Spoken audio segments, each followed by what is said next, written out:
palavra que eu trouxe hoje, ela é um pouco do testemunho daquilo que nós temos vivido também com os nossos adolescentes, com os nossos juniores.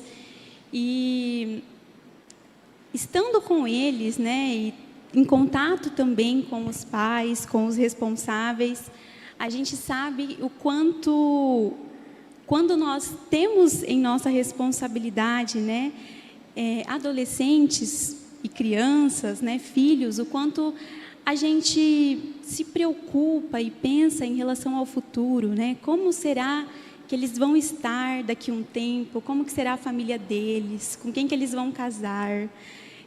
Qual será a profissão que eles vão seguir? O que que eles vão fazer, né? A gente fica pensando, ao mesmo tempo, acho que uma certa preocupação também toma o nosso coração.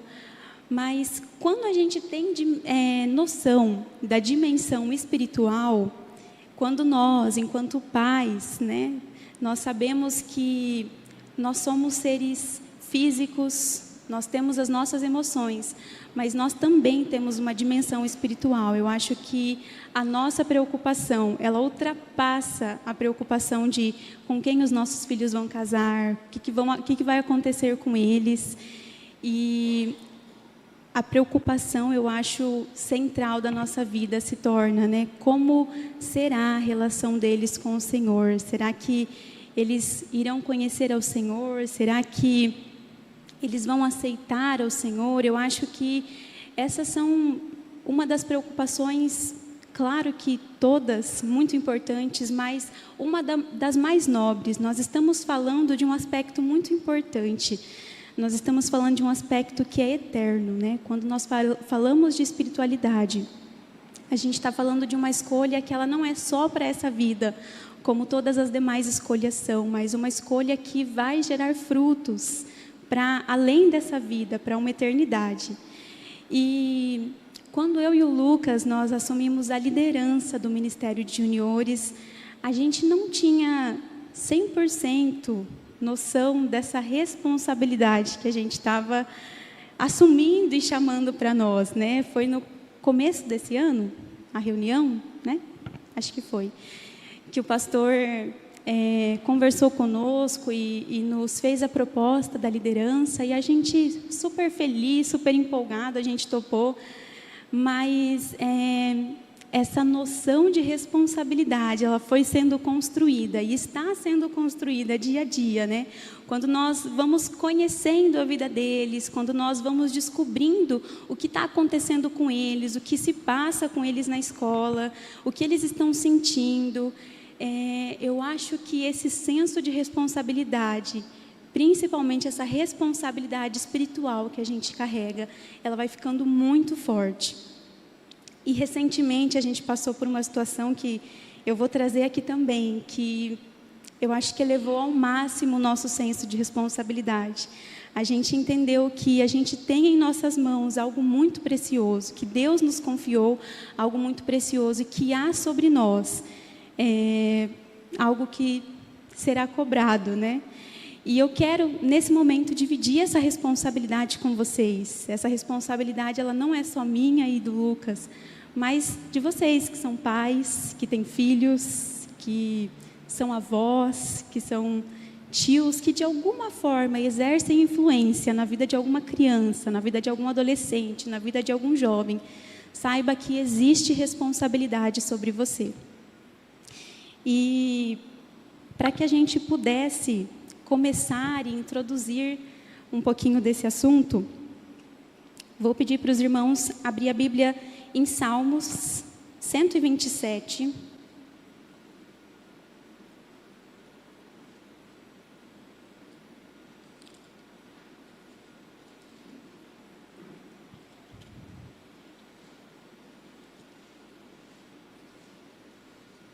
A Ju leu o 126 e eu vou ler o 127.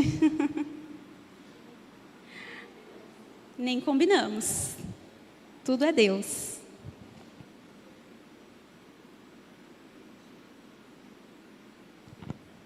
Salmo 127, a partir do versículo 3. Fala assim: Os filhos são um presente do Senhor, uma recompensa que Ele dá. Os filhos que o homem tem em sua juventude são como flechas na mão do guerreiro. Feliz é o que tem uma aljava cheia delas, não será envergonhado quando enfrentar seus inimigos às portas da cidade. Vamos orar? Senhor, essa é a sua palavra, meu Deus. E é através dela que nós seremos confrontados, que nós seremos despertados. É através da sua palavra, Pai, que nós teremos o entendimento que nós precisamos para esse momento, Pai. Nos faça entender aquilo que o Senhor quer falar conosco nesse momento. Em nome de Jesus. Amém. O versículo começa falando que os filhos, eles são presentes do Senhor. Em uma outra versão, fala que os filhos, eles são herança do Senhor. Quando a gente vai para um olhar mais interpretativo do texto, esse termo herança, ele quer dizer propriedade do Senhor, patrimônio do Senhor. Os filhos são bens do Senhor. Isso quer dizer que os nossos filhos, que os nossos adolescentes, eles não são nossos, eles são do Senhor. Eles foram confiados aos nossos cuidados, mas eles não são nossos. Nós estamos incumbidos do cuidado dos nossos filhos, mas eles não são nossos, eles são do Senhor.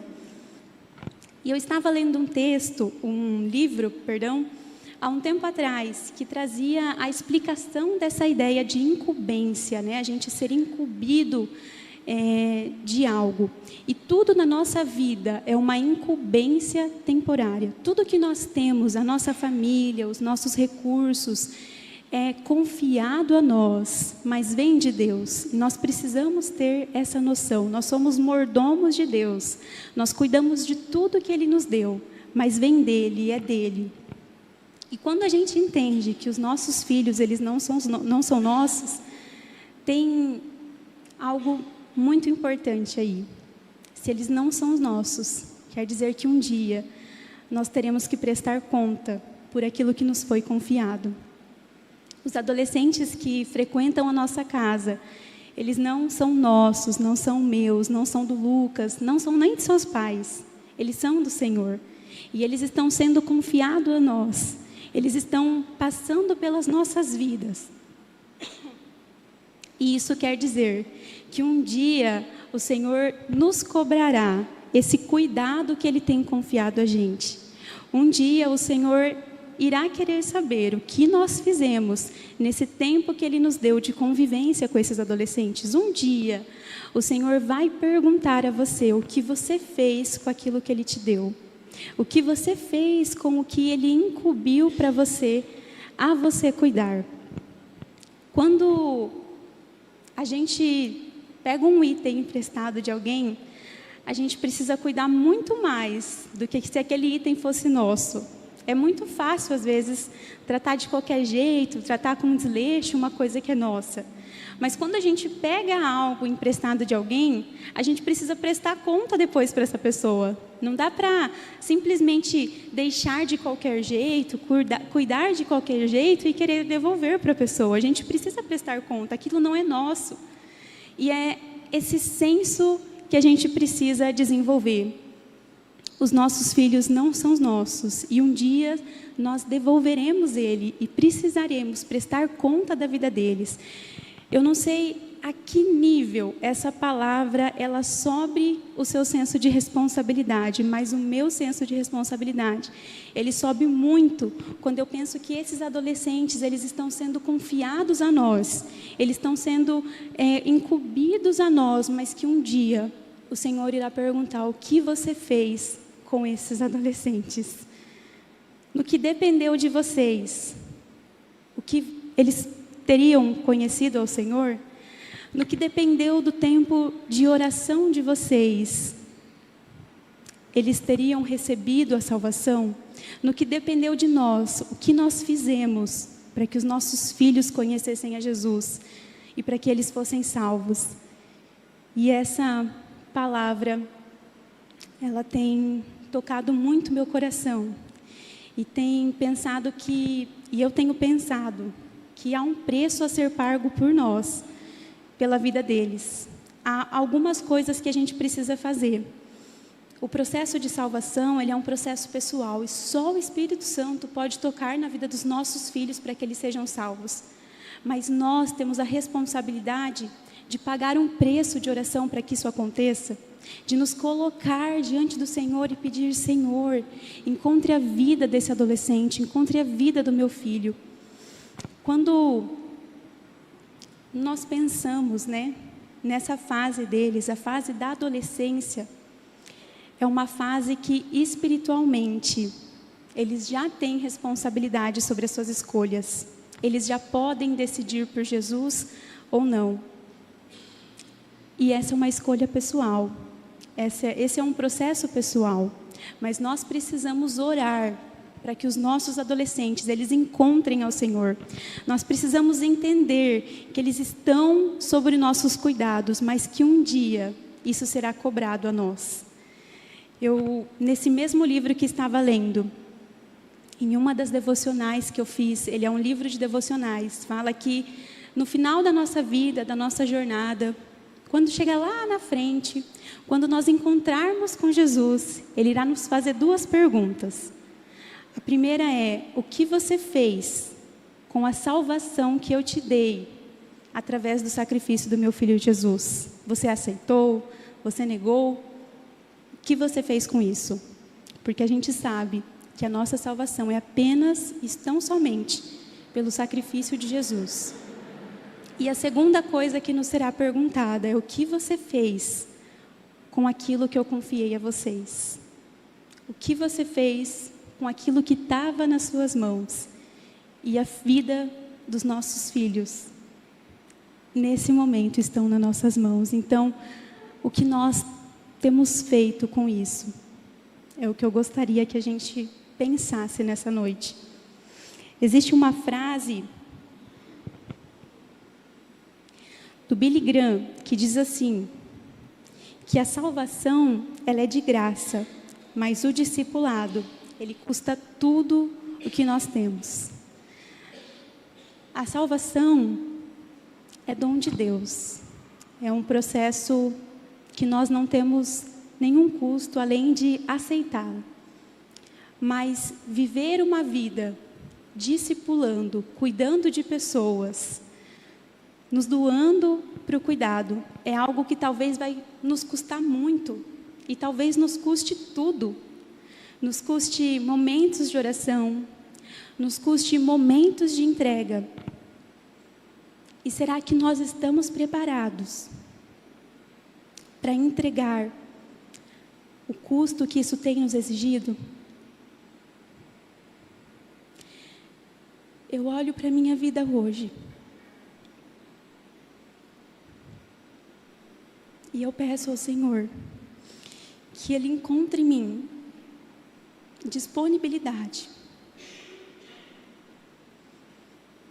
para que o custo seja pago pela vida desses que Ele tem nos confiado, que se for oração, se for cuidado, e como nós temos vivido transformações na vida dos nossos adolescentes.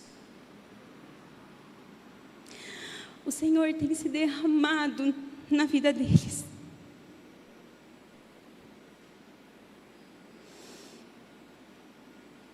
E como nós nos sentimos privilegiados, por participar de um movimento que não é sobre nós, não é sobre mim, não é sobre o Lucas. Nós não temos nada a ver com isso.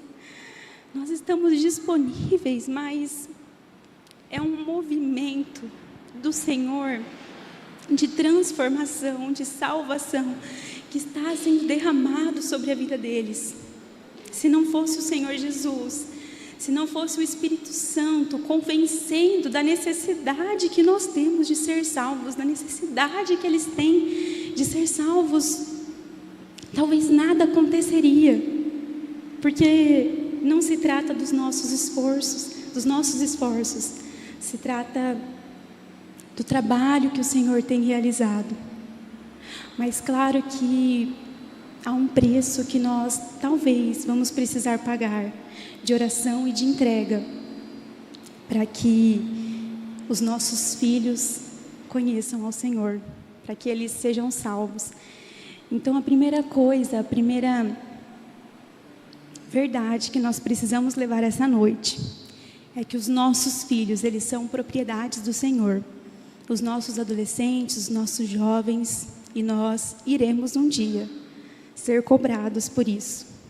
Nós precisaremos prestar conta do que nós fizemos. E no que dependeu da gente, o que nós fizemos para contribuir com isso. A frase que o pastor usou na semana passada foi tão oportuna, né? Se os nossos filhos recebessem apenas aquilo que nós oramos para que eles recebam, o que eles teriam hoje?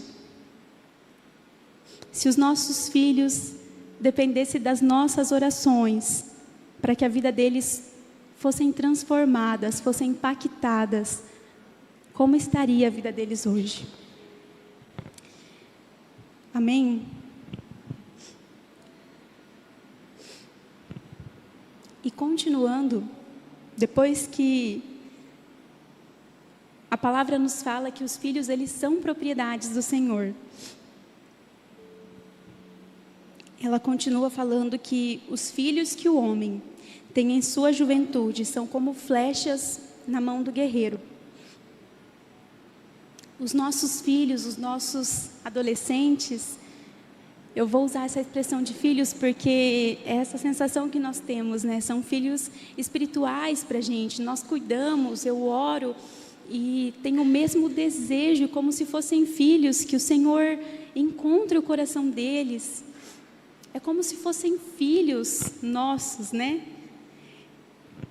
A palavra nos diz que eles são como flechas na mão do guerreiro. Eles são flechas. Quem são os guerreiros? Somos nós. Nós somos os guerreiros. E nós estamos com as flechas em nossas mãos. Eles estão hoje em nossas mãos. Nós temos hoje a possibilidade de direcionar as nossas flechas, de direcioná-las para um alvo, de mostrar o alvo, de mostrar o caminho para chegar até o alvo. Eles estão em nossas mãos. E o alvo da vida dos nossos filhos precisa ser o Senhor Jesus. Quando eles atingirem esse alvo, é nesse alvo que eles encontrarão propósito para a vida deles. É nesse alvo que eles encontrarão a vontade do Senhor para a vida deles. Os nossos filhos, eles não estão aqui para cumprir os nossos desejos, as nossas vontades. Eles não estão aqui para ganhar o dinheiro que nós queríamos ter ganhado, realizar os sonhos que nós queríamos realizar e nós colocamos neles, ter a profissão que nós queríamos ter feito e colocamos a responsabilidade neles de fazer. Não é para isso que eles estão. Eles não são instrumentos de realização da nossa vontade. Eles não são instrumentos de autorrealização nossa. Mas eles precisam ser instrumentos da realização da vontade do Senhor na vida deles. E é para esse alvo que nós precisamos posicioná-los. Eles estão hoje em nossas mãos. Talvez um dia serão lançados, não estarão mais. Mas enquanto eles estão em nossas mãos, nós podemos mostrar qual é o caminho, qual é o alvo para eles atingirem. E dentro desse alvo, em Jesus, é que eles encontrarão o sentido da sua vida. Como eu disse, um dos motivos mais presentes na nossa oração precisa ser o encontro dos nossos filhos com o Senhor. Uma das coisas que nós mais precisamos orar precisa ser a salvação da vida dos nossos filhos. Nós precisamos orar, nós precisamos clamar para que o Senhor alcance eles, para que o Senhor alcance a vida deles, para que eles vivam uma transformação, para que eles vivam o toque do Espírito Santo na vida deles, convencendo eles da necessidade da salvação. Deus não tem netos, Ele só tem filhos. Então, os nossos filhos, eles não podem ser netos de Deus. Eles precisam ser filhos também. Eles precisam ser salvos e precisam se tornar filhos. Porque filho de crente, crentinho não é, gente. Eles precisam passar por um processo de transformação. Eles precisam receber a Jesus, eles precisam ter uma experiência com o Senhor, para que eles vivam não somente o Deus que os meus pais acreditam, mas é o Deus que eu acredito, é o Deus que eu conheço, é o Deus que eu experimento. Então, eles precisam experimentar, eles precisam conhecer ao Senhor. E eu falava isso há um tempo atrás no PGM para eles, que enquanto Deus fosse para eles algo distante, enquanto a igreja fosse, é uma coisa que os meus pais vão e eu também vou, é uma coisa que os meus pais acreditam e eu também acredito, então talvez isso não faria muito sentido para eles. Mas a partir do momento em que eles decidissem experimentar o Senhor, para que fosse muito mais do que o Deus que os meus pais conhecem, mas o Deus que eu conheço, tudo então faria sentido, tudo mudaria na vida deles. E há um tempo atrás, alguns domingos atrás, nós tivemos uma experiência que eu acho que se nós chegássemos até aqui e até aqui nós não continuássemos mais, tudo isso já teria valido a pena, servir teria valido a pena, porque nós estávamos em um domingo ali na salinha. Nós temos uma revista de lições e um dos temas era sobre a volta de Jesus. Falando sobre o dia que o Senhor Jesus vai voltar, sobre o dia que Ele vai nos buscar e sobre a necessidade que nós temos de salvação, porque é só através da salvação que nós viveremos uma eternidade na presença de Jesus. É só através da aceitação desse sacrifício. E no meio da palavra, um deles pergunta, mas como que eu faço para saber se eu estou salvo? Como que eu faço para saber se eu fiz essa oração de entrega? E nós estávamos um pouco apressados, era um culto de Santa Ceia, alguns dos nossos juniores já tomam a Santa Ceia. E eu falei, olha, a gente não vai fazer uma oração agora de entrega, mas depois do culto ou em outro momento, se alguém quiser fazer essa oração, se você acha que você ainda não fez essa oração, e se você quiser fazer ela, procura a gente, que eu e o Lucas, a gente vai fazer uma oração pela vida de vocês. Nós viemos, descemos, tomamos a Santa Ceia, e no final do culto estávamos conversando, e de repente eu sinto uma cutucadinha assim, e eu olho para trás, e esse adolescente fala que ele quer fazer a oração de entrega que a gente tinha comentado na lição. Nós levamos ele até um cantinho. Eu fiz a oração com ele, pedi para ele repetir. Ele repetiu, começou a chorar nessa oração de entrega. E quando vocês passarem pela experiência de ver um adolescente chamando vocês para fazer uma oração de entrega, eu tenho certeza que o senso de responsabilidade que nós temos sobre a vida deles dispara, porque desde então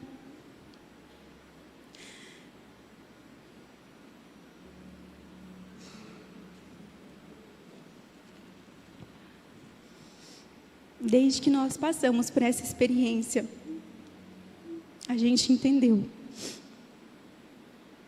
que não é sobre reunir eles na quarta-feira e inventar um passatempo para eles fazerem, e ter brincadeiras, tudo isso acontece. E quem estava aqui ontem viu, né? Até teve alguém que perguntou, é assim na quarta-feira? Eu falei, às vezes um pouquinho pior. E muito além de tudo que acontece lá em casa, que é muito gostoso, nós estamos lidando com a responsabilidade espiritual da vida de cada um deles. E isso é algo muito sério. É algo que deve ocupar o nosso coração, que deve ocupar a nossa mente. E como foi precioso passar por essa experiência, como foi animador, né? Eu cheguei em casa e eu só conseguia chorar. E eu falava, Lucas, olha o que o Senhor nos permitiu viver, olha o momento que a gente passou, né? A gente viu um adolescente chorando e se entregando, e foi ele que tomou a decisão, ele veio, ele nos chamou, ele conversou com a gente, e nós estávamos tão animados, né? Porque, obviamente que não é nada do que a gente fala, e não é nada do que a gente faz, mas é a ação do Espírito Santo, nós dependemos dele. Nós clamamos por ele na vida dos nossos adolescentes. Na semana passada, nós tivemos o PGM na casa da Elô. Uma bênção, a Elô nos abençoou também com o lanche, que é uma parte que eles gostam muito, viu, gente? E como nós temos sido abençoados também no culto de ontem, nós recebemos uma oferta muito preciosa, né, das pizzas. O Senhor é o Deus da provisão e nós temos percebido isso nos nossos encontros, porque às vezes a gente olha para a comida e a gente lembra do tamanho da fome deles e a gente fala, olha, não é proporcional, mas de repente até sobra um pouco de pipoca, algum pedacinho de bolo, e a gente vê Deus realmente multiplicando lá no nosso grupo. A multiplicação que nós vemos na Bíblia, ela acontece muitas vezes lá. Tem horas que a gente olha para aquele banquete, né? A gente fala, nossa, de onde surgiu tanta comida? Parece que tem mais comida do que Junior hoje, aqui nessa semana. E é muito maravilhoso, mas na casa da Elô, nós propomos ali uma conversa, né? De falar o que o grupo tinha gerado neles, né? Qual que era a transformação que eles viam na vida deles, através do PGM, e infelizmente, eu não pude gravar o relato de cada um, porque seria muito bom se a gente pudesse ver, a gente choraria um pouco mais aqui. Mas como é precioso, né, ver o que essa convivência tem gerado. O Mateus, filho do Zé, da Fábio, que tem sido uma grande bênção no nosso grupo, como ele falou, gente, olha que expressão, né?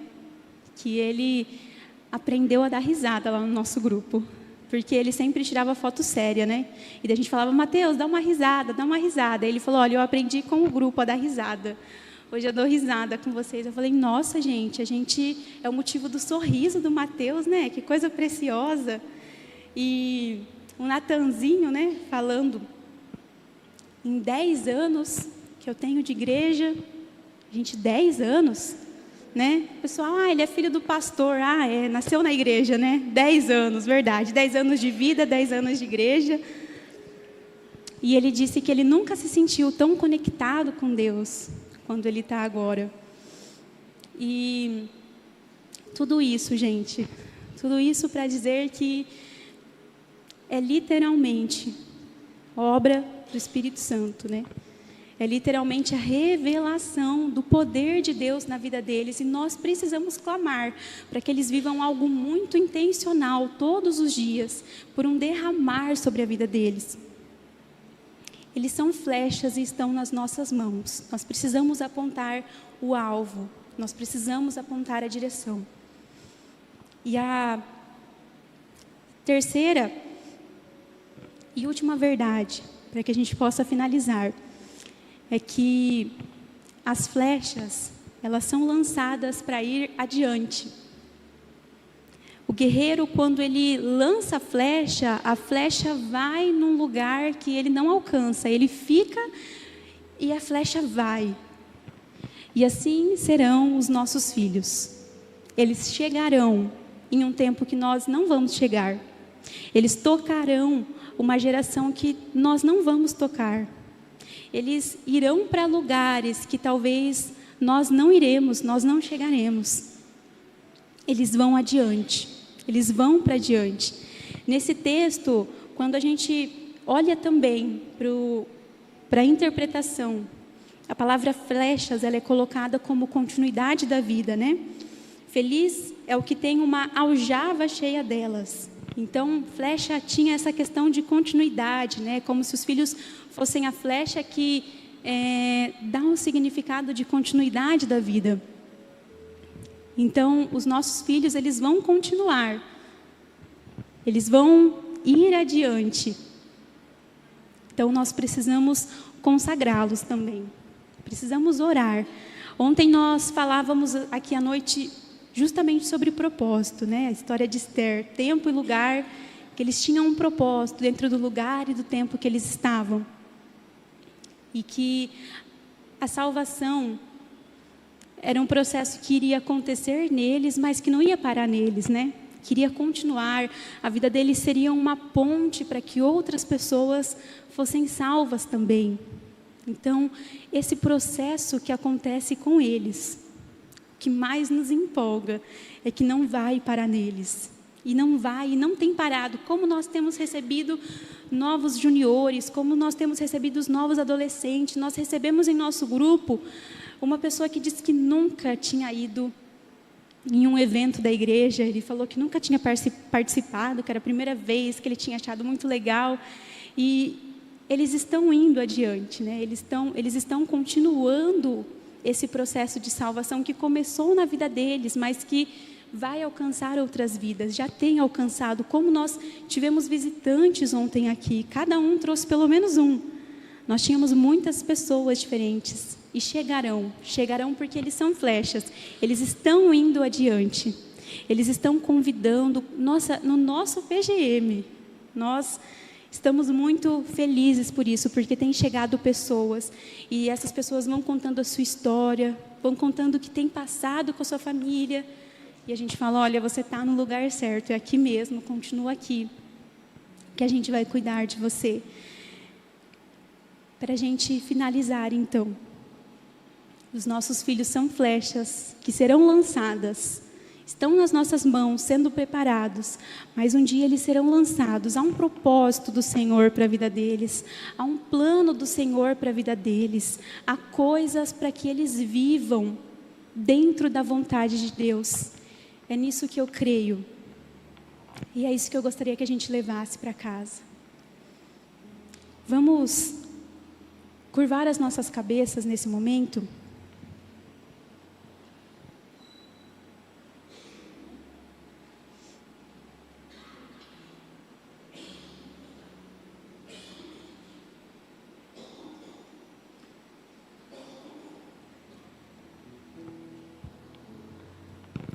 Nós temos algo muito precioso em nossas mãos. Nós temos vida. Nós precisamos ministrar, nós precisamos orar. Eu não sei qual é o preço, mas nós precisamos estar dispostos a pagar. Entregar as nossas noites, os nossos sonos, talvez até momentos de descanso para orar, clamar, interceder pela vida dos nossos filhos. Eles estão em nossas mãos, sendo preparados para atingir o alvo. Eles são flechas que serão lançadas para adiante.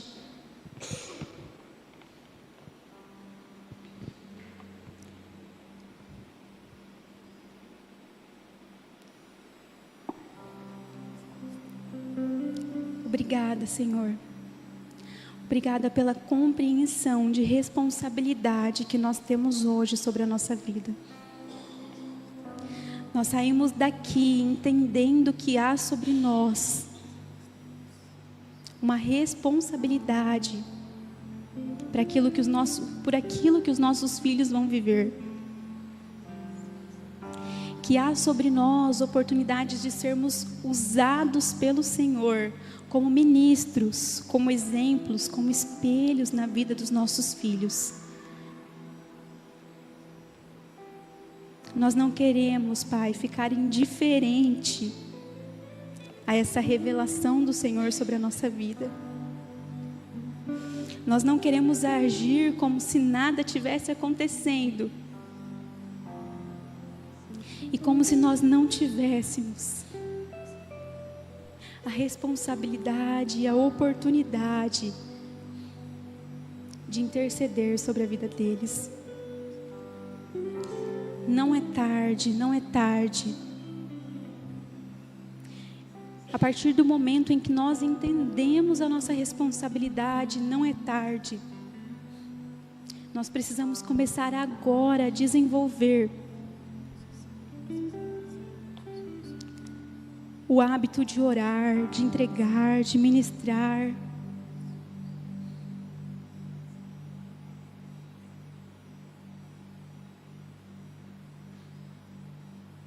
Senhor, nós sabemos que o Senhor espera de nós. Sabemos que aquilo que o Senhor nos confiou, Pai, um dia nós o devolveremos e prestaremos contas ao Senhor. E que nós possamos, Pai, ter feito o nosso melhor no que depender de nós. Que nós possamos ter cuidado da melhor forma, que nós possamos ter zelado da melhor forma, no que depender da nossa vida, do nosso clamor, Pai. Usa-nos, Pai. Usa a nossa vida como ministro na vida dos nossos filhos.